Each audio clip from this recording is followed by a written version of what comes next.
I realised actually they're spitting at me. I faced quite a lot of anger. I faced quite a lot of aggression from. Wait, you're telling me in the UK white people are getting racist treatment? It's hard to breathe, but that's alright. Hush.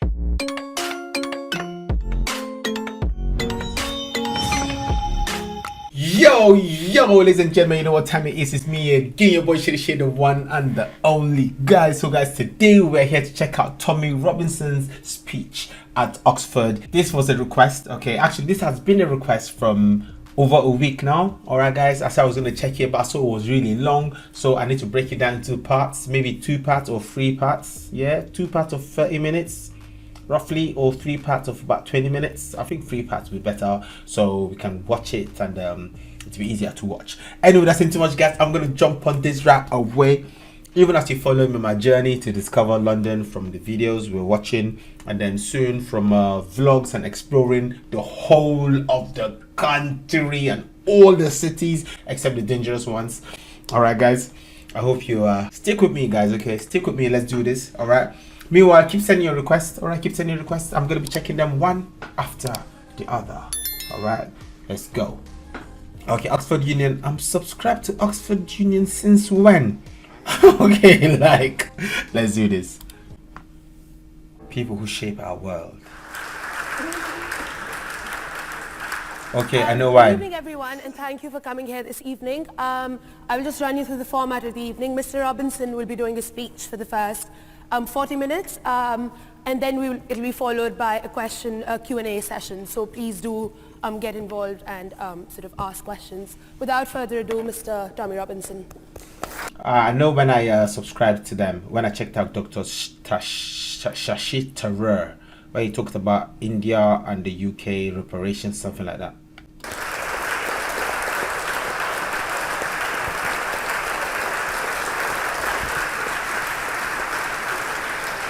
Okay, here's the man. All right, Tommy, let's hear your views.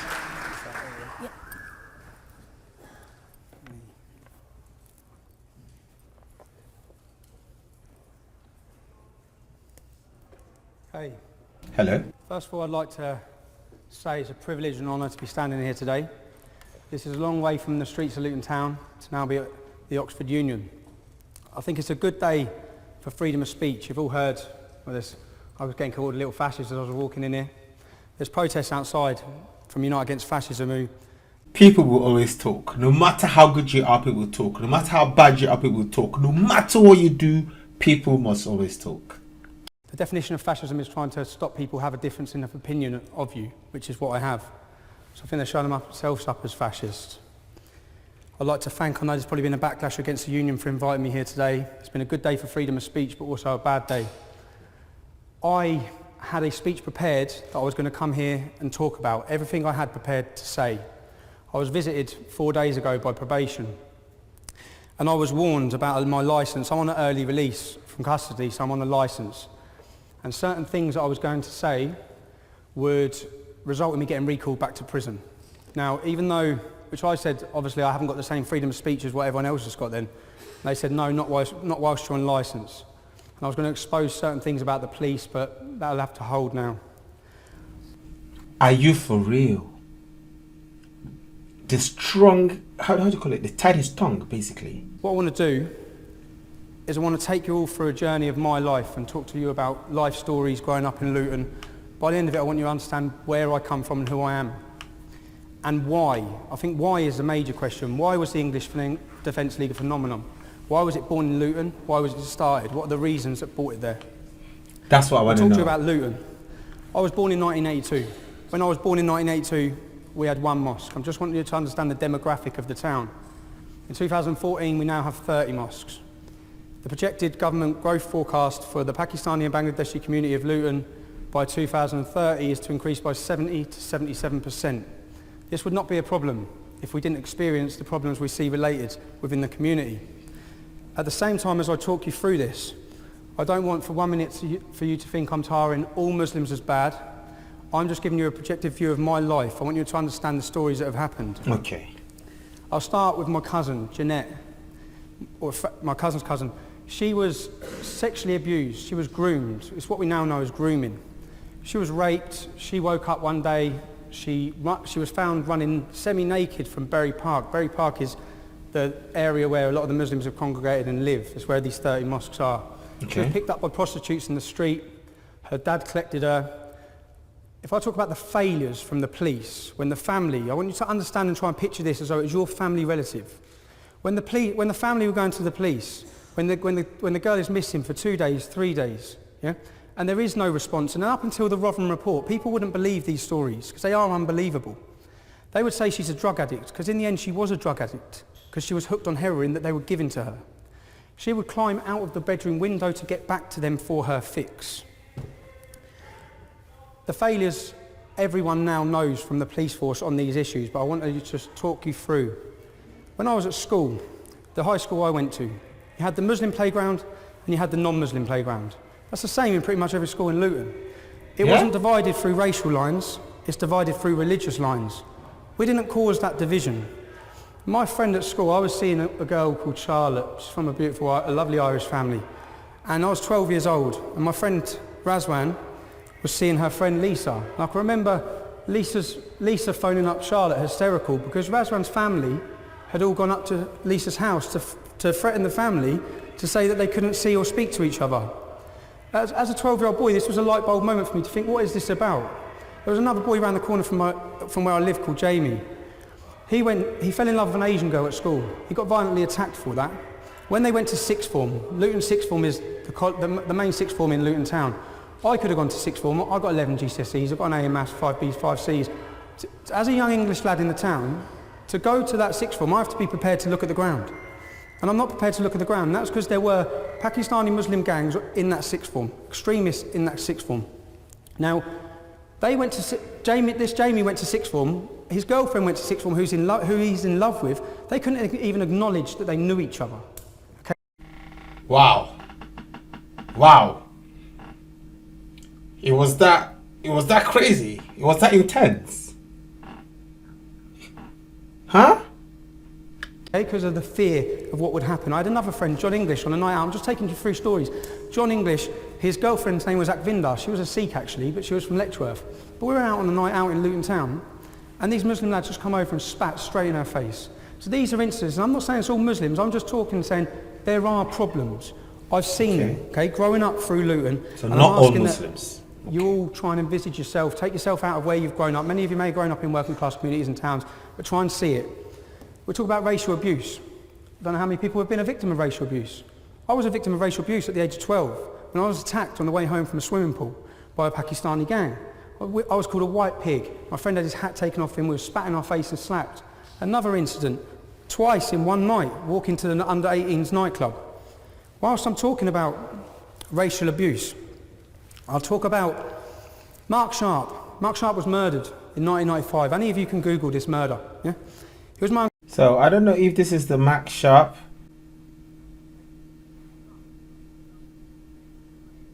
Okay, interesting. That was the one. Oh well. Uncle's friend and his son was my age.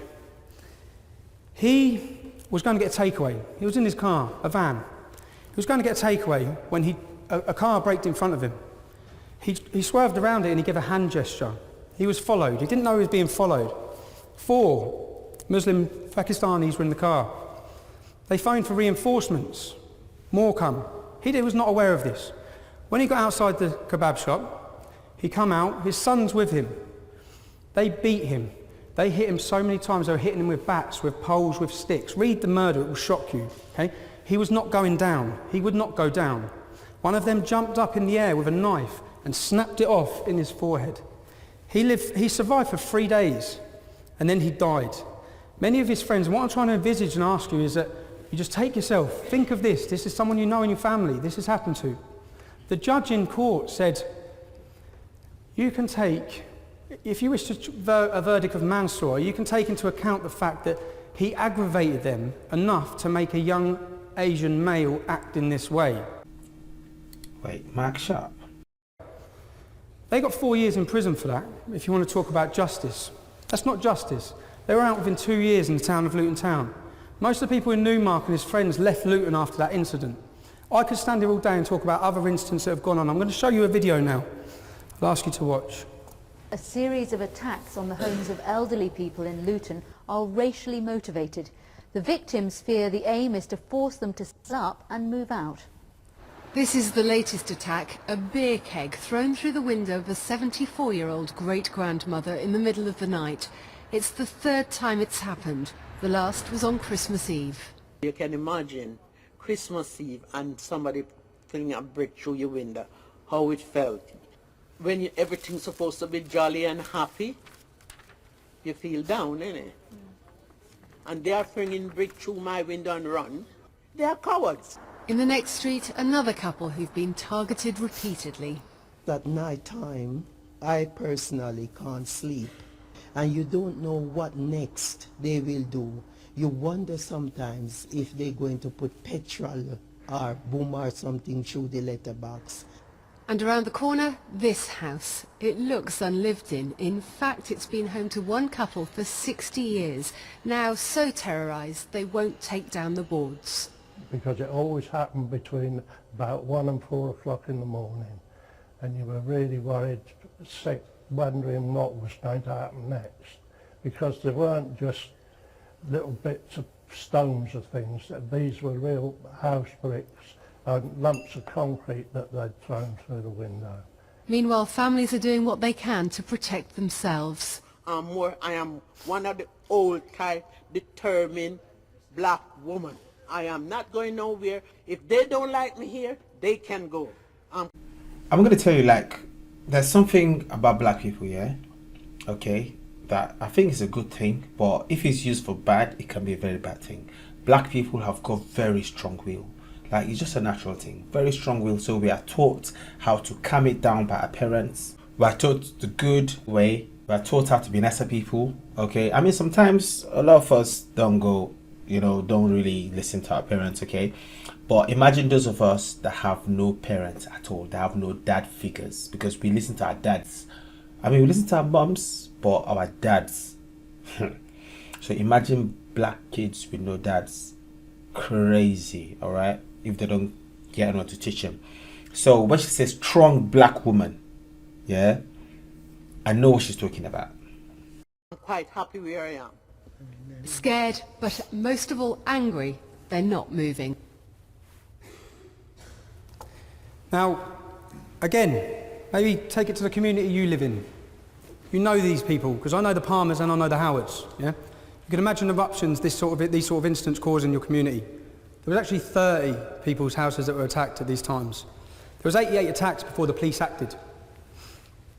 The way what we're seeing in the Rotherham report is it shows the police inability, conspiracy with the police and different organisations, social services, where they downplayed it and suppressed it because they didn't want to be deemed as racist, yeah? So crimes went up, they facilitated the rape of a generation of kids for 20 years due to not wanting to be called racist. Similar things, when the police haven't acted, they haven't acted in towns and cities and communities like Luton for incidences like this.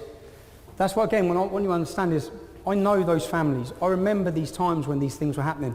And if you watch the actual video, the Howards, it was Muslims that offered them support. It was Muslims that offered them help. I'm not painting a picture. All Muslims want them to move out of that community. I'm just want you to understand there are problems in these communities. So basically he's saying he hasn't got a Muslim problem. The Muslims are not the problem. But there is a problem somewhere, okay, by some people that are maybe that are extremists. That's what he's trying to say. Yeah, but let's listen to understand. There's problems that need addressing, they need talking about, okay? Now, I want you to ask yourselves as well, do you think it's got better or worse? That was years ago. Seriously, do you think it's got better or worse? It hasn't got better, okay? I'm now going to show you a video from 6 months ago. Yeah, just talk me through. Tell me the story. Okay, well, about 5 years ago, I got rid of my car, and I became more prominent in the streets of Newham, and I started noticing people growling as they would pass me, or people were spitting very close to me in the streets. And after about a few months, I realised actually they're spitting at me, and I faced quite a lot of anger. I faced quite a lot of just aggression from various younger Muslims. Wait, you're telling me in the UK white people are getting racist treatment? I've never heard this before in my life. I've never heard of a white man facing racism in a white man country. I've heard of other people facing racism in like the white man country, black, Asians, mixed race. And I've heard of maybe some white people facing racism in some other countries that are not white man country. But in a white country, I'm sure if it was America, the KKK would have destroyed the people that be racist to white people. Younger Muslims in the community, simply because I was a Jew, or rather a conspicuous Jew. Oh, he's a Jew. And that's why they came for him. One time I was cornered in the college. I was shoved into the corner and I was made to justify the existence of Israel. Well, I've got post-traumatic stress disorder, and I experienced a lot of panic attacks. Yeah. So it's, yeah. You've been living under a barrage of abuse and threats and intimidation for years? Yes, 5 years now. And, you know, it's been coming up for 300 incidents, attacks on me and my home. And it probably wouldn't be so bad if I knew that, you know, maybe the authorities would have my back, but unfortunately they don't. I do think every morning, you know, I'm still here, and I go to bed at night. I live today, you know. I've seen the image of your property. It's like Fort Knox now, isn't it? Yeah. I mean, my friends that, I had to stop my friends coming to the house because I couldn't guarantee their safety. So I never have friends at the house. I always meet my friends outside. I can't have family to live with me because it's too dangerous. I live in... See, this is 2014 in the Borough of London. 2014, do you know what it's like to see a grown man brought to tears? Do you know how many families I meet that are brought to tears in Luton and towns like that? The reason why I'm showing you these videos, I want you to understand this is real life. This is not made up. When we're talking about issues and the reason why we're passionate about these issues, we're not making it up. And at the same time, he's the first to say the vast majority of Muslims are not involved in this in any way. But there is a problem. The reason why I met him, I've been talking to him for 5 years. A lot of people then with the English Defence League, they don't go to the police anymore in towns like Luton. They contacted us to talk about the issues, talk about what's happening with their families, how they're feeling persecuted, etc.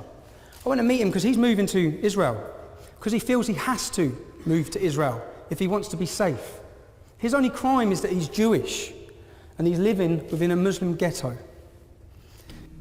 Wow.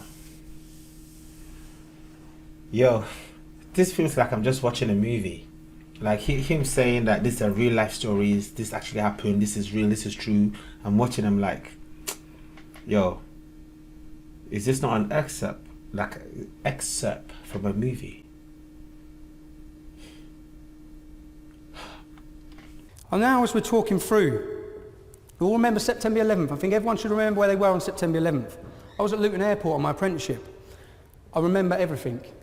And then I remember getting a phone call again about Luton sixth form from a friend who was at the sixth form. That's the age I was at. I was probably 18, going back to then. Saying that Muslims were cheering and celebrating. A lot of these things may sound unbelievable. Yeah? When I then went to my local shops in my estate, I see Magnificent 19 posters across the estate, yeah? Glorifying these people. On the first anniversary we saw in my hometown of Luton, imagine this is your town where you live. You've got posters glorifying terrorism. You've got billboards. As you walk up your street, the billboards are now painted over. Anything showing a woman's flesh is covered up. This is all to fit in with Sharia. And it's from certain sections, a minority, but a dangerous minority within the town. I want to take you through and I want you to try and understand, as me growing up, the changes I'm seeing, they're not for the good, okay? They're not for freedom. So this will just show some posters. That's the covering up on billboards, the Magnificent 19 posters on a phone box. At this same time, at Icknield High School, many of you may remember the girl who wore the full vase veil in the cab to school. Sherry Blair represented her. Yeah? When she left there, when she got kicked out of that school for doing that, she went to the school I used to go to, Putridge. But her brother was part of Al-Mujahideen, an extremist organisation. They used to protest outside the school all the time, this Icknield High School. They then had, at the same time, every year, they're outside the school handing out leaflets saying Christmas is a sin. Children are just trying to go to school, trying to paint a picture that things are going on across the town at this time. Now, what I'll show you now, this is a newspaper article. If you want to take one of them and pass them around, people can read them themselves. This, I feel, is very important. I think it's very important to show you where we were at in the town. This newspaper article is from September 2004. You're going back 10 years, okay? I was 21 years old. Anti-terror rally. I organised this rally when I was 21 years old. I made these leaflets, okay? This will show you that the English Defence League may have been born in 2009. There's a reason. There's a history behind it. When the Bedlam massacre, remember the Bedlam massacre? The school children were lined up and murdered by Chechen terrorists. They killed loads of kids in front of their parents. I remember watching that.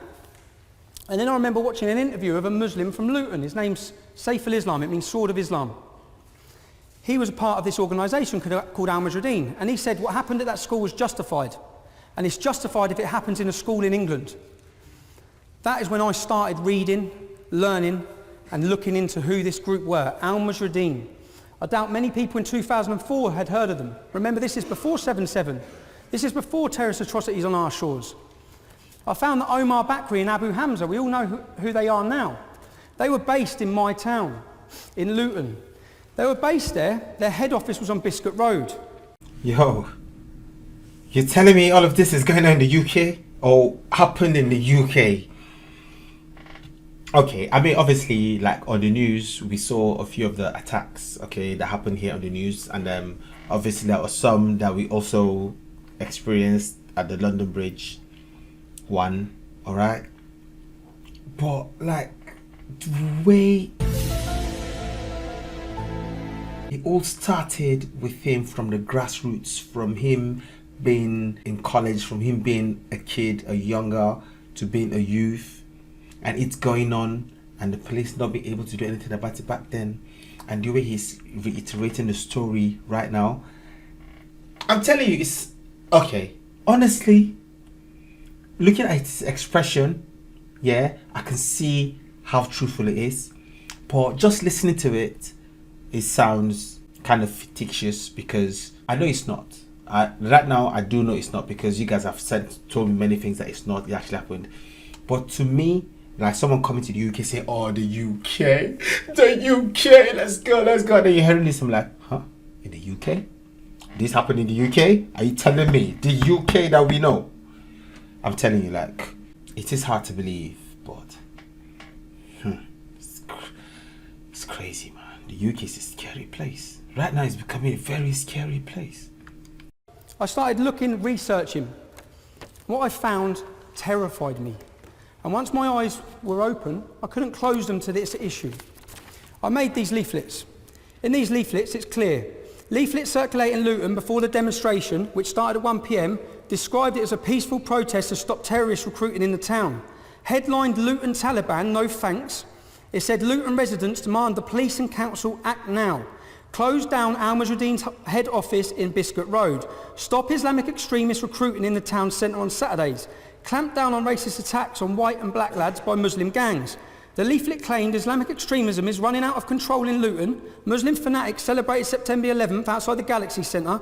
Al-Mujahideen supporters of global terrorism are based on Biscuit Road. Luton's Muslims are attending Afghan terror training camps. Magnificent 19 posters glorifying suicide murderers.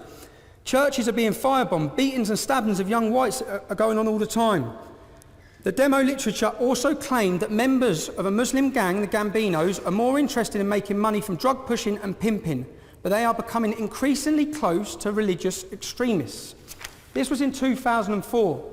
If you want to research and go on Google, you will find a national newspaper run an article called Chemical Jihad, which they actually named that same gang 5 years later, saying that they are linked with Al-Qaeda. They are using heroin as a jihad against non-Muslims. What I want you to read by that and understand by that, Al-Mujahideen are ISIS. That is ISIS. That same mindset that is terrifying the world now. The Home Secretary said 4 days ago, ISIS is the biggest threat to this country in our history, okay? That is the same threat. I may not have said it in a posh voice. I may have said it in a different way. We understood who these people were, what their thoughts were, and how dangerous this ideology was. You have to remember that this was before 7/7. 7/7, the terrorists collected their bombs in Luton. I want to bring it home to you again, this is your town. They collected them from a suspected Al-Qaeda operative called Q, who works in a chicken shop in our town centre. He was also the main mind behind the fertiliser bomb plot. I want you to realise that we share a space in Luton, okay? If we have terrorists, they're not from millions of miles away. We have to live with them. The Stockholm bomber came to Luton from Sweden as an innocent Muslim. He was targeted at Luton University by this group who we have been warning about now for 10 years. He was targeted, he was radicalised, and he set off and blew himself up. He lived 3 doors from my auntie. That group of extremists that I'm talking about were on Luton University in Freshers Week. You're at university, many of you. First time away from home. When people are vulnerable, they're weak. You have organisations playing on them to manipulate their mind, change their whole direction in their life, and turn them into killers. In this leaflet I say, the council and the police are doing nothing. That was your warning in 2004. If we want to talk about what's happened in between that, many things have happened in between that.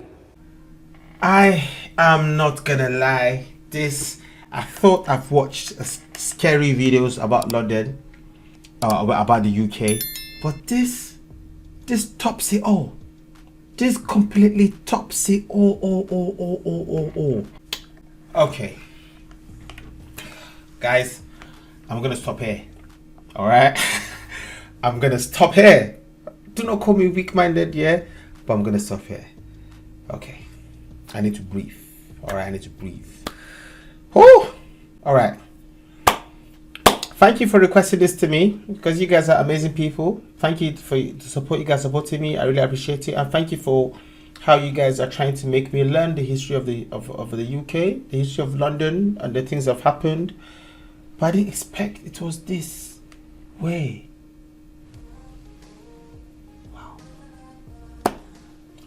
Wow, United Kingdom. All right. Anyway, guys, part 2 is gonna come tomorrow. Part 2 tomorrow, by God's grace. I'm gonna catch you soon. Wow. This guy went through all this pain in his life. I mean, I know the EDL, they say they're far right. But a lot of times, like, people are just like victims of their circumstances. He knows the experiences he's faced. He knows what he's been through. He knows the pain, and now he's sharing it to the whole world to see. He doesn't want to be this way. I don't want to be like this, but I've been through this, and this is my experience. Like, understand where I come from. See the pain I've seen. See. And we're all like, it doesn't sound real. It doesn't sound real. I mean, me myself listening, I'm like, it doesn't really sound real. So imagine how the police and everybody back then would be like, Tommy. Alright, guys, part 2 coming soon. Alright then, peace out. I promise not to leave, but care. She said she want phone.